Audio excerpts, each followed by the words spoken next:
All right, we're here with another podcast with my favorite podcast partner, Tessa. She's here with a special topic today. What's our topic today, Tessa? Kirby and the Forgotten Lands! Oh, tell us about that game.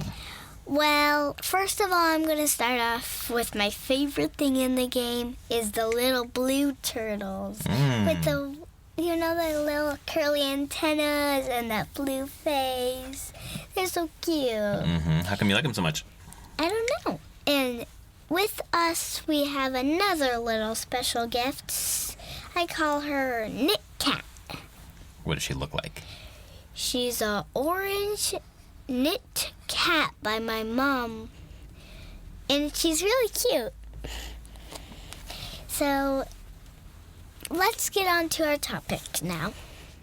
All right, tell us what you like about Kirby and the Forgotten Land.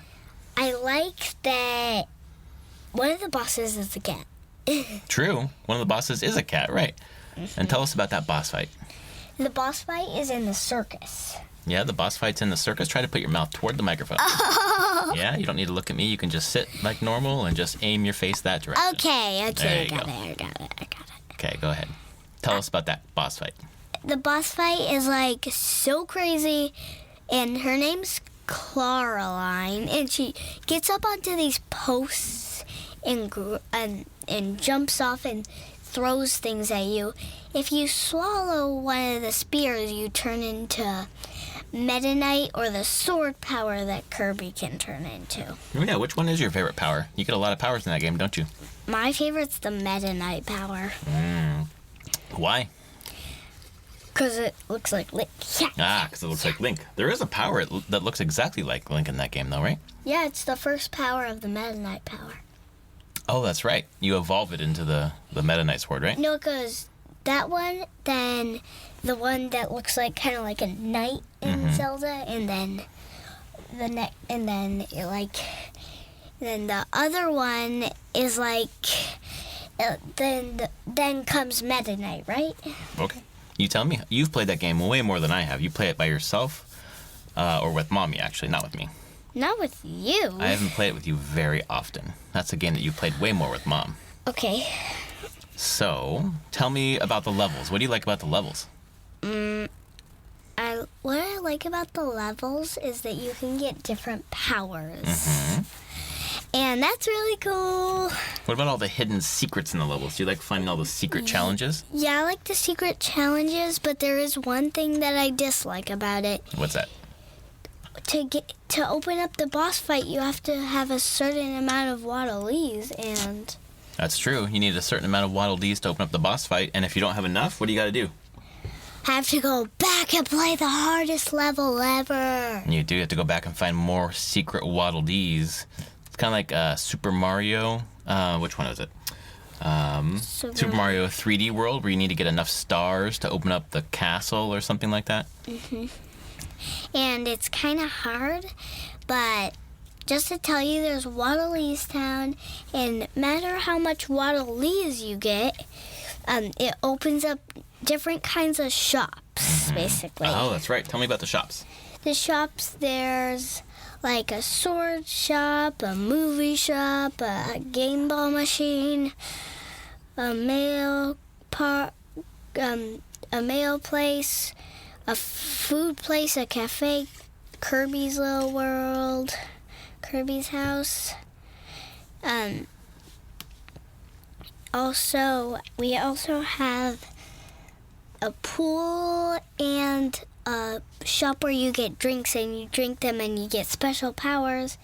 And then Kirby rolling around game. Ooh, a Kirby rolling around game. What is that? It's like the maze game, but you have to roll Kirby's. Oh, yeah. He's like a ball and you have to tilt it. Yeah. Do you move the controller or do you just use the sticks? You move the controller. Oh, okay. I see. And then after that, you actually have, and then you also have the Coliseum. True. And that's about all the shops I know about right now. Okay, sounds good. So, what level are you in right now? Like, what world are you in? The Sand World. The Sand World. I wonder how many worlds there are total in Kirby and the Forgotten Land, because I wonder how close you are to the end. A lot. I've actually seen there's then the Lava World, which I've seen in Beard Bear. Uh-huh. And then and then the big boss fight in the same world, and it's really scary. Then you have to go into a messed up whirly world where you get sucked in. Coraline tells you what to do, and then there's lots of bosses there. It's basically the older levels, like the lava, sand, grass, ice, all mixed together, all of them mixed together. And it's basically you have to do all of those levels mixed together, and then the boss fight. And then you also have to collect pieces to restore the boss's heart, which then probably means that it's going to be on your side. I'm not sure yet, but pretty cool. Can I tell you how many worlds there are in Kirby and the Forgotten Lands? How many? 6. The first one is the Natural Plains. Yep, I remember that one. The second one is the Everbay Coast. That's beach. The third one is the Wonderia Remains, which is the amusement park.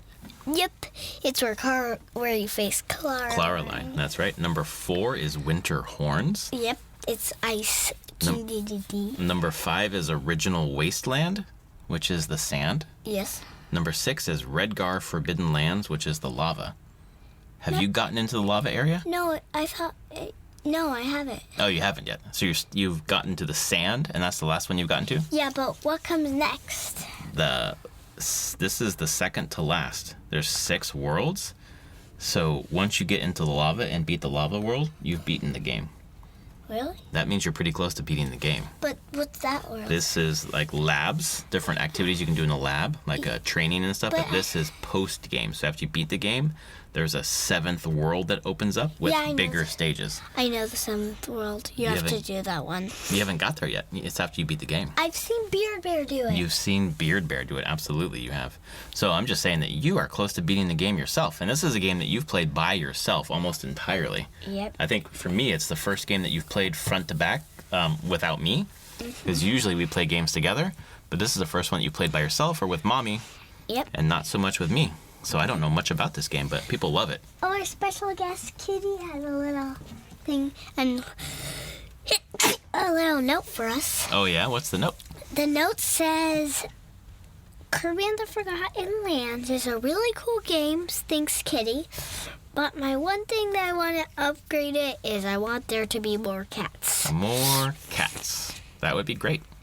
Could be Curb Cat and the Forgotten Lands. Yeah, that sounds great. That would be awesome. All right. Anything else for the Kirby and the Forgotten Lands podcast, Tessa? Yeah.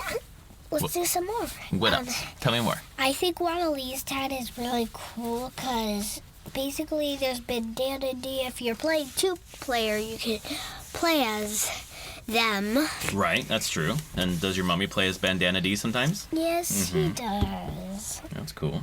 And do you like playing that game with your mommy? Yep. Yeah.